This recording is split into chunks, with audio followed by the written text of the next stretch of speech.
Segunda-feira, dia de opinião de Pedro Santana Lopes, que está connosco em direto a partir de Portimão, dos estúdios da CMTV. Muito boa noite.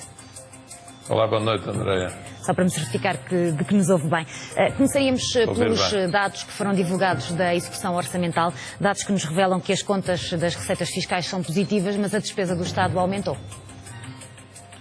Sim, a despesa do Estado aumentou e aconteceu o costume, a oposição vem protestar contra o aumento de despesa e a maioria, principalmente o PSD, vem explicá-la com as decisões do Tribunal Constitucional, nomeadamente a propósito de decisões já mais anteriores do Tribunal que obrigaram à reposição de salários já em 2013 e também este ano, quer do 13º, quer do 14º mês. E o que acontece é que, ano passado, como se recorda, esses subsídios, a maior parte, foram pagos em novembro ou intercaladamente. E este ano já houve o pagamento do subsídio de férias, o que leva a esse aumento de despesa e também algum aumento de prestações sociais. No entanto, não posso deixar de dizer que não há redução da despesa primária, que não há contenção das despesas de funcionamento. Isso parece manifesto. Maior eficácia da máquina fiscal, também com a carga que tem havido, é natural que a receita suba, subiu cerca de 780 milhões de euros, o Estado recolheu mais ou menos 19 mil milhões de euros no primeiro semestre, é um aumento de cerca de 4% em relação ao período homólogo do ano passado, ou seja, ao primeiro semestre de 2013, e, portanto, temos aqui, eu diria, uma execução orçamental mais ou menos dentro do previsto, embora, com estes dados, não se possa considerar, nem pouco mais ou menos, que o déficit de 4% está garantido e o Governo vai ter que trabalhar muito e a administração pública para conseguirem, de facto, uma contenção da despesa de funcionamento de modo a que seja possível atingir esse objetivo acordado com a União Europeia. Porque se mantiver este nível de execução da despesa, não vai ser fácil conseguir os 4%. Lembro que temos a questão das consequências das decisões já deste ano do Tribunal Constitucional, que se juntam às decisões anteriores. E, como sabe, o Governo está à procura de qual a melhor solução para tapar o déficit, o buraco que se calcula em cerca de 300 milhões de euros resultante destas decisões do Tribunal, que, como os espectadores se recordarão, o Tribunal aceitou a redução de salários, os 4%, mas não aceitou os cortes nas pensões. E, portanto, há esse gap de 300 milhões que o Governo ainda tem que procurar solucionar.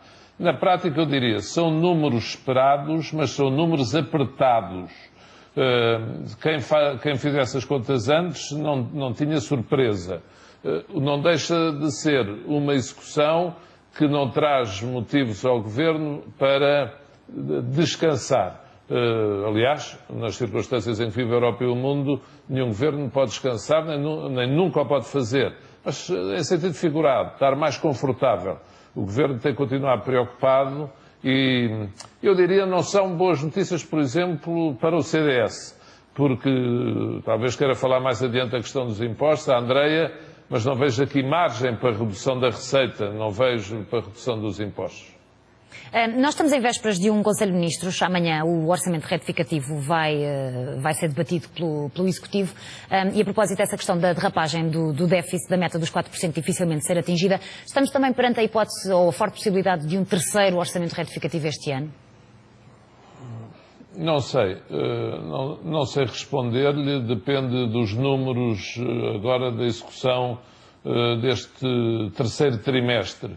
Isto hoje em dia, de facto, é medido assim. O mundo muda tanto, a Europa muda tanto, Portugal muda tanto, que tem que se ver mês a mês, tem que se ver quase semana a semana, a monitorização tem que ser permanente.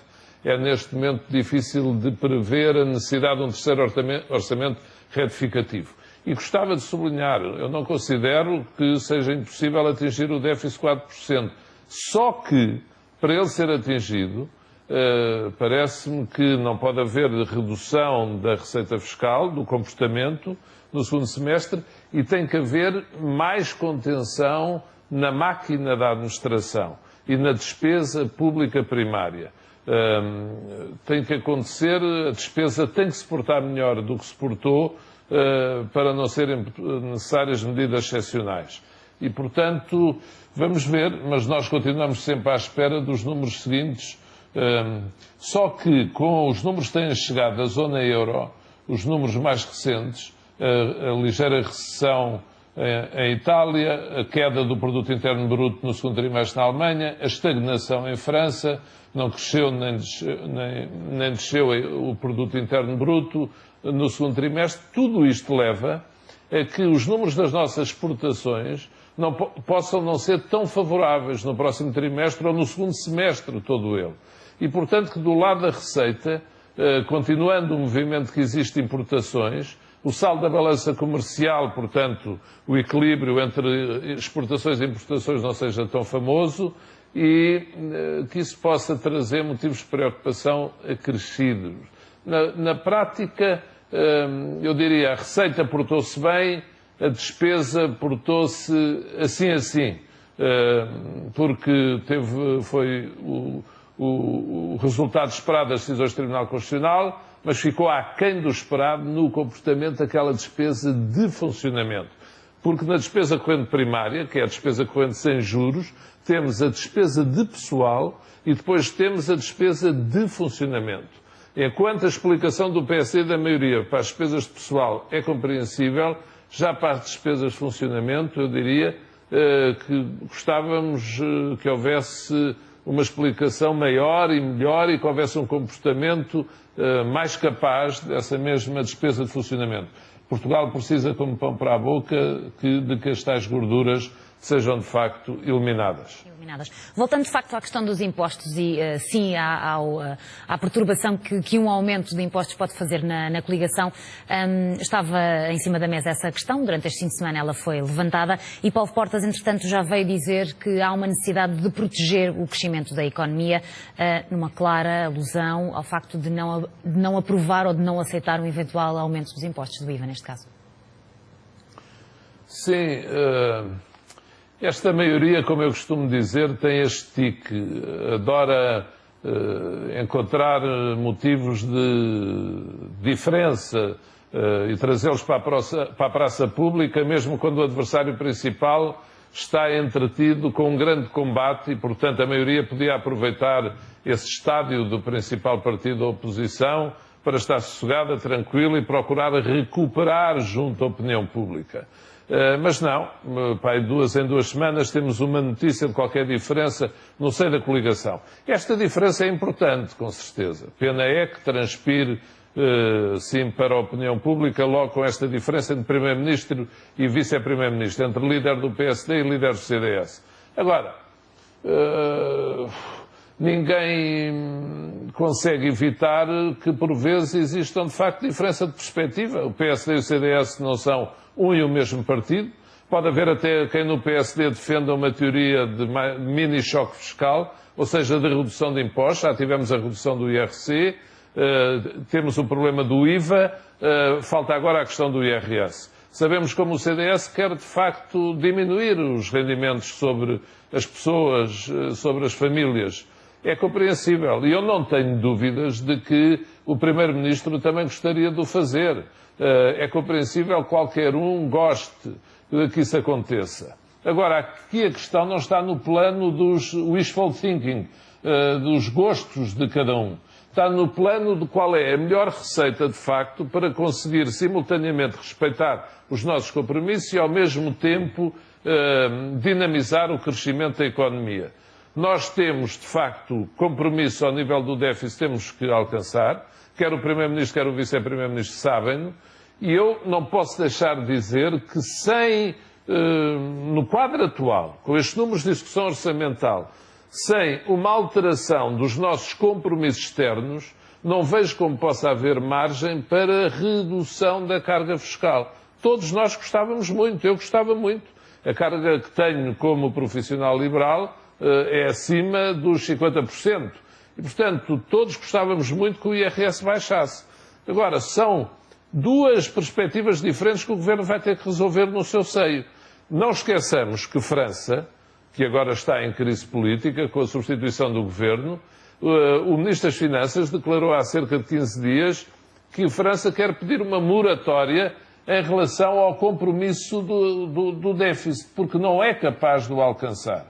Sabemos como o Primeiro-Ministro, que é o principal responsável do governo, é muito rigoroso, é muito, eu diria, exigente em matéria de respeito dos compromissos, por um lado, mas também porque acredita que esta é boa receita para a recuperação da economia.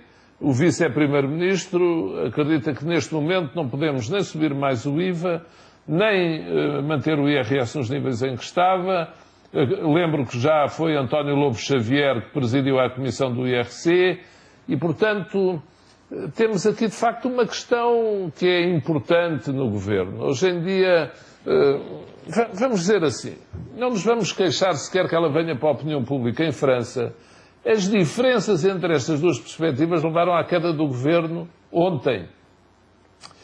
O Primeiro-Ministro, Manuel Valls, foi ter com o Presidente Hollande e disse que não se limitava a uma remodelação, face à entrevista que o seu Ministro da Economia, Arnaud Montebourg, deu, criticando a obsessão da União Europeia com o déficit e com as políticas que ele chamou quase de masoquistas, ao tentarem tanta austeridade, que impedem a Europa de crescer, enquanto as outras regiões do mundo vão crescendo. O Ministro da Economia deu anteontem uma entrevista ao Le Monde, em que expõe publicamente esta sua perspectiva e diz: eu quero seguir aquilo que o Partido Socialista anunciou aos eleitores, e nomeadamente o Presidente Hollande, quando foi eleito. Como sabe, há uns meses o Presidente Hollande anunciou uma reviravolta na sua política e passou para uma orientação na prática mais próxima da de Passos Coelho, de Merkel, ou seja, uma política de austeridade, de contração da despesa pública, de rigor orçamental. O Ministro da Economia vem dizer que essa é uma política suicida, que vai levar a Europa à bancarrota em termos sociais. E saiu, acabou por sair do governo. O Presidente Hollande encarregou o Primeiro-Ministro de formar novo governo, portanto aceitou a sua demissão, encarregou de formar novo governo, mas o Ministro da Economia fica de fora. O Ministro da Economia e o Ministro da Educação, que se solidarizou com as propostas do Ministro da Economia. Saem ambos cobertos de razão ou nem por isso? Lá está. Eu diria que é a razão que, segundo se diz, ainda não vi Paulo Portas dizê-lo, a razão que Paulo Portas, ou as razões, também enunciará cá. Não é possível continuarmos de austeridade em austeridade e é preciso estimular um pouco o crescimento. Os dois ministros saem do governo francês, defendem um pouco essa tese. Mas veja, na prática, o que nós temos na Europa toda são políticas inspiradas na receita alemã e nas receitas do Banco Central alemão, eu diria até mais do Banco Central Europeu e do Sr. Draghi. E neste momento temos na União Europeia Itália, o Primeiro-Ministro Renzi, que preside agora a União Europeia, e o Primeiro-Ministro francês, a reclamarem uma intervenção monetária mais forte por parte do Banco Central Europeu, na prática medidas conducentes a um choque tendente ao crescimento. E por outro lado temos a senhora Merkel a dizer não. Ainda hoje ela felicitou o Primeiro-Ministro Valls e a França, dizendo que aplaude a coragem daqueles que levam por diante reformas que na prática se têm traduzido em austeridade. E ela fez esta declaração ao lado do Primeiro-Ministro Rajoy, em Espanha, que também disse que não há possibilidade de sucesso sem essas receitas. Na prática, Passos Coelho está alinhado com Rajoy, com Hollande, com Valls, o Primeiro-Ministro de França, e com a senhora Merkel. E Paulo Portas, pelo que se diz, estará mais ligado com as receitas defendidas hoje em dia pelo ex-Ministro da Economia de França. Ou seja, a Europa está toda ela à procura do melhor caminho, do caminho mais certo, do caminho mais adequado para conseguir sair desta crise. Porque lembro, no segundo trimestre, a Alemanha viu o seu PIB reduzir, como falámos a semana passada, o que não acontecia desde o final de 2012. E, portanto, é sem dúvida nenhuma um motivo de preocupação grande. Na prática, este governo francês durou 100 dias. durou 3 Quase meses. 150, sim. Sim, pouco mais, sim. É mais ou menos o mesmo tempo que durou o meu governo, está a ver, já estou a fazer escola na Europa.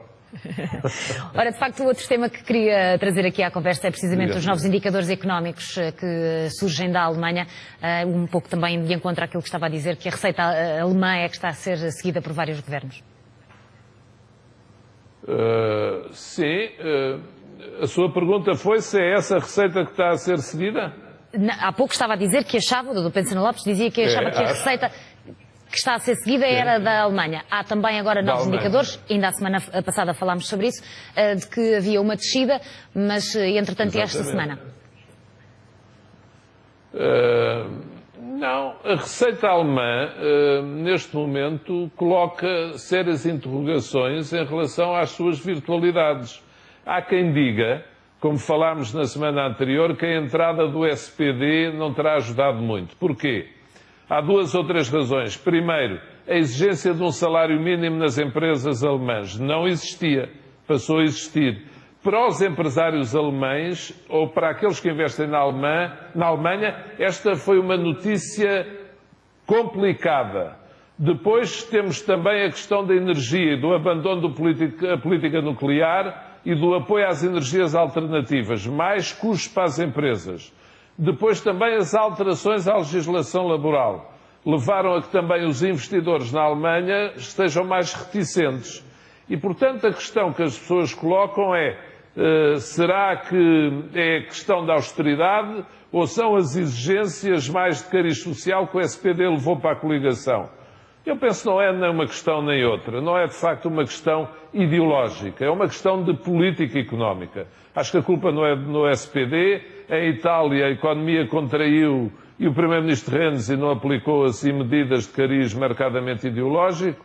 Em França também não sobe e o Presidente Hollande aderiu às teses mais liberais, digamos assim, ou mais da Sra. Merkel.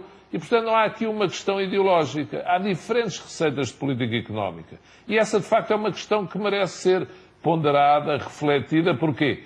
Porque a União Europeia tem, desde a entrada em vigor do euro, anos e anos de considerável estagnação económica. Há aqui qualquer coisa que não bate certo e a União Europeia tem que se ver ao espelho. E o que não bate certo, muitas vezes, parece resultar dessas diferenças das várias economias que têm uma mesma moeda e o mesmo Banco Central. E por isso é que, neste momento, já há quem peça a desvalorização do euro. Como, por exemplo, o líder da oposição de Espanha, o Pedro Sánchez, o novo líder do Partido Socialista Operário Espanhol. E esta questão da possível desvalorização do euro, como sabe, está forte face ao dólar, e o que complica no plano das trocas comerciais, é uma questão muito complexa, mas é um exemplo de até que ponto os novos dirigentes da Europa estão agora a ser escolhidos, só foi escolhido Juncker e Martin Schulz, têm que se ver ao espelho e fazer o balanço destes 10 anos. Destes 10 anos e ver como a Europa cresce menos que as outras regiões do mundo, nomeadamente os Estados Unidos. Foi onde rebentou a crise de 2008 e que crescem a um nível bem superior ao da média da União Europeia, 3% ou mais. Pode-se dizer, mas a Reserva Federal é ela que manda na política monetária e faz injeção de moeda na economia e, portanto, um pouco artificialmente faz a economia crescer. Enquanto isso não acontece na União Europeia. O que quiserem. Vamos ver quais são as causas. Causas e consequências. Agora, o que se vê é que as grandes economias da Europa estão paradas. Alemanha, Itália, França. Enquanto o Reino Unido está a crescer, está fora do euro, tem a Libra, e os 2 países da Península Ibérica, apesar das suas dificuldades, apesar das diferenças de opinião no seio dos governos, lá vão crescendo. 0,5, 0,6, mas são eles que estão a crescer mais do que os países do centro da Europa. O que é motivo de preocupação? É esses não crescerem. Porque se eles crescerem, bastava isso para as nossas economias irem atrás. Nós estamos a crescer sozinhos, por exemplo, Portugal e Espanha, a crescer sozinhos, o que é um esforço enorme. Estamos sem ajuda das economias do centro da Europa. É por isso que a Europa tem que se convencer do seguinte: já temos muitos anos de políticas erradas para não acharmos que é a altura de parar para pensar. É o pare, escute e olhe. Olhar à sua volta. Fazer o balanço. Nós, de facto, amanhã há Conselho de Ministros para debater o orçamento retificativo. Quando há pouco estava a falar dessa diferença de pensamento entre Pedro Passos Coelho e Paulo Portas... Diz, ao que se diz. Exatamente. Acredita que amanhã essas diferenças possam ser ainda mais visíveis ou mais visíveis depois do Conselho de Ministros? Não, ouça, eu como sou um otimista e tenho pregado sempre que a coligação, se quer bem a si própria, deve fazer um esforço muito grande para encontrar a meridiana das posições diversas, eu quero acreditar que isso vai acontecer, porque não acho que sirva Portugal, nem pouco mais ou menos, uma qualquer diferença irremediável na coligação. E aqui o que interessa é Portugal. Não nos interessava para nada uma crise política agora, não nos interessava para nada eleições antecipadas agora, e, portanto, eu julgo que os dirigentes do PSD e do CDS estão conscientes disto. Isto são crises, não vou chamar de crescimento, mas de recuperação de uma situação, do ponto de vista de saúde do país, muito complicada. E, portanto, neste momento está a passar a febre, mas de vez em quando há umas recaídas e agora já não há antibiótico para tomar. Desta vez só vai aspirinas ou antipiréticos, já não há mais antibiótico. E, portanto, partimos do princípio que a infecção passou. Isto são umas recaídas, mas tem que ter juízo para não apanhar ar fresco e não se constiparem de novo outra vez. Ou seja, Portugal, se puserem Portugal primeiro, e tenho a certeza que põem, como a oposição põe, a oposição está à procura de qual o seu melhor caminho para fazer alternativa ao governo. Agora, neste momento de crise política, Deus proteja Portugal, nem pouco mais ou menos. Tem que encontrar uma solução para a questão dos impostos. Veja, o CDS não queria os impostos verdes, pelo que sabe, os impostos sobre a energia, fazer as empresas de energia pagar mais rendas e, portanto, isso porquê? Porque traz mais custo para as empresas. O CDS, Cecília Meirelles, na altura, veio falar e mostrar algumas diferenças. Acabou por aceitar.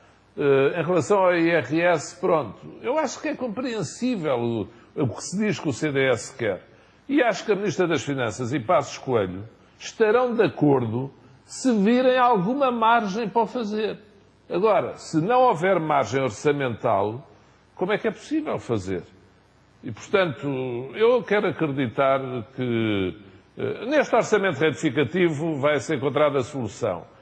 Depois, para o orçamento de 2015, vai ser preciso ainda um esforço maior. Mas eu acho que é de Pedro Passos Coelho, é do interesse de Passos Coelho e de Paulo Portas estarem de acordo até 2015.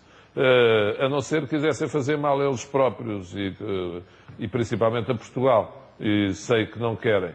Repito, é do interesse de ambos e, acima de tudo, do interesse de Portugal não haver nenhuma crise política e, portanto, encontrarem solução para as diferenças que eventualmente tenham. Vamos falar também de uma dupla, por assim dizer, a propósito da frase da semana que escolheu. A frase é de António Costa e envolve Rui Rio. Ele diz que, verdadeiramente, o meu adversário neste processo é Rui Rio. O país anseia por novos protagonistas com provas dadas que rompam este ciclo de vistas curtas em que temos estado bloqueados nos últimos anos. E é manifesto que à direita as pessoas se revêem cada vez mais em Rui Rio. É uma frase de António Costa ao Semanário Expresso. Foi a frase que Pedro Sandra Lopes escolheu para a análise esta semana. Eu escolhi, já ouvi vários comentários e análise a esta frase. Eu gostava de a comentar da seguinte maneira, porque é aquilo que se me suscita. É público que António Costa e Rui Rio têm uma boa relação. Mas eu acho que esta frase de António Costa não é simpática para Rui Rio. Porque normalmente quem está na vida política prefere ter como adversário alguém que possa derrotar quase certeza absoluta. E António Costa, ao dizer que prefere Rui Rio, ao dizer que a direita se revê mais nele do que em Passos Coelho, está, na minha opinião, a fazer bem a Passos Coelho e a fazer mal a Rui Rio. Porque não se espera de António Costa, com certeza, que ele prefira o adversário mais difícil. Com certeza que preferirá um adversário que lhe seja mais fácil derrotar. E quando António Costa diz venha Rui Rio e saia Passos Coelho, de certeza que os eleitores pensarão, bem, Passos Coelho é que ele não quer. Portanto, eu acho que foi um trocadilho político, eu acho que não foi essa a intenção de António Costa, sinceramente, pelo que conheço dele. Aí talvez tenhamos até alguma afinidade, pode-se dizer que ele gosta de adversários difíceis. Eu também gosto. Depois ganha-se ou perde-se, adversários com valor. Agora, acho é que o resultado não é feliz. Porque, na minha opinião, objetivamente, para o cidadão comum, eu diria, é suspeito ver António Costa puxar assim tanto por Rui Rio. Ou seja, ele não quer mesmo é Passos Coelho. O que demonstra, eu acho que seria o contrário, se ele tivesse dito ao contrário, é que seria mau para Passos Coelho, dizer assim, oxalá seja Passos Coelho o candidato do PSD. Bem, essas pessoas compreendiam. Não, quer Rui Rio.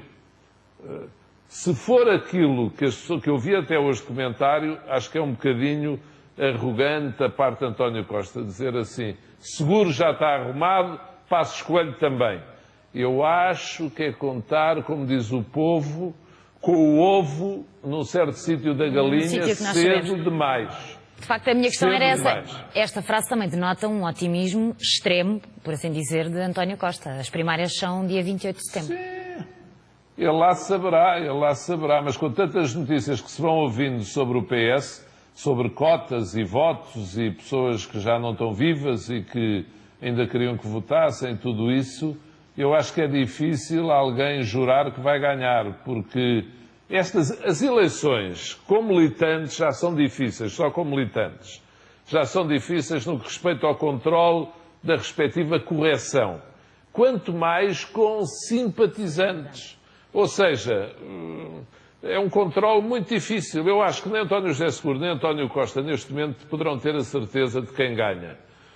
E por isso acho que António Costa falou talvez um pouco cedo demais. Agora, pode ser uma tática também, dizer assim, mostrar confiança, dizer isto está a ganho, para desorientar o adversário e tentar fazer chegar as pessoas mais junto de si. Se bem conheço António José Seguro e as suas hostes, eu diria que eles vão dar a luta até final. E eu acho que se fosse António Costa não dava a vitória por adquirida até se contarem os votos. Não dava a vitória por adquirida até os votos serem contados. Mas, enfim. Já agora, a propósito de esquerda, André, deixa-me só dizer uma coisa. Acho que Portugal, e a propósito da reorganização da esquerda, devia olhar para o que se está a passar em França no partido homólogo ao Bloco de Esquerda. O Lossin inspirou-se na altura no exemplo do Bloco de Esquerda francês, tinha uma liderança bipartida. Martine Billard e Jean-Luc Mélenchon. E os dois demitiram-se agora. Acabou a liderança bipartida em França. E, portanto, não sei se isso irá ter reflexo ou não no Bloco de Esquerda. Vamos ver. Muito bem, passamos da frase da semana para a imagem da semana. O incêndio no Chiado em Lisboa foi há 26 anos, é a escolha desta semana. Eu não escolhi o incêndio no Chiado por causa de querer falar em tragédias. Foi uma tragédia. Escolhi exatamente com o espírito contrário, ver como depois de uma tragédia é possível uma comunidade recuperar. Durante estes anos, pronto, tive alguns anos na Câmara, António Costa já está há uns bons anos, teve o engenheiro Abcacis ainda, Jorge Sampaio, João Soares, e tiveram os lisboetas, os empresários, os lojistas, para se dizer o quê? Que o Chiado é hoje uma zona extraordinária, cheia de gente, cheia de turistas, cheia de comércio, cheia de portugueses, cheia de estrangeiros. É uma zona fantástica. E, ou seja, vou lá há cerca de 30 anos e o Chiado mudou de cara, mudou de rosto. Houve lojas que se mantiveram, houve outras que recuperaram. Hoje em dia aquilo fervilha de gente, fervilha de animação, fervilha de inovação, lojas de marca, lojas inovadoras, lojas de empresários jovens. É o exemplo do que Portugal pode fazer com a crise. Vamos dizer que Portugal teve com o incêndio do Chiado estes anos todos, estes anos de crise, todo Portugal. Se trabalharmos no mesmo sentido, Portugal pode daqui a uns anos estar como está o Chiado hoje em dia. E foi, portanto, a título simbólico que eu lembrei que faz hoje anos que foi esse incêndio no Chiado. Porque é possível recuperar. É possível subir, é possível voltar a tempos bons. E espero que isso aconteça também com Portugal, como é evidente. É de facto, embora seja uma imagem de tragédia e de tristeza, por assim dizer, é também essa nota de esperança e de exemplo. Pedro Santana Lopes, muito obrigada mais uma vez por esta opinião à segunda-feira. Até para a semana. Muito obrigado e até para a semana, se Deus quiser. Boa noite, obrigado. Olha, queria dizer uma coisa, esqueci. Diga, ainda está a tempo, Queria dar os parabéns à CMTV pelos resultados das audiências que vi esta semana. São uma proeza fantástica. E vi que o Jornal da Noite, terça às 20, por exemplo, atingiu o pico máximo. Muitos parabéns a si, ao Zé Carlos Castro, ao João Ferreira, à equipa toda. Parabéns é um orgulho. Parabéns a si também, que faz parte desta equipa. Parabéns ao Otávio Ribeiro e a todos. Em nome da equipa toda, abraço. muito obrigada. Adeus, boa noite.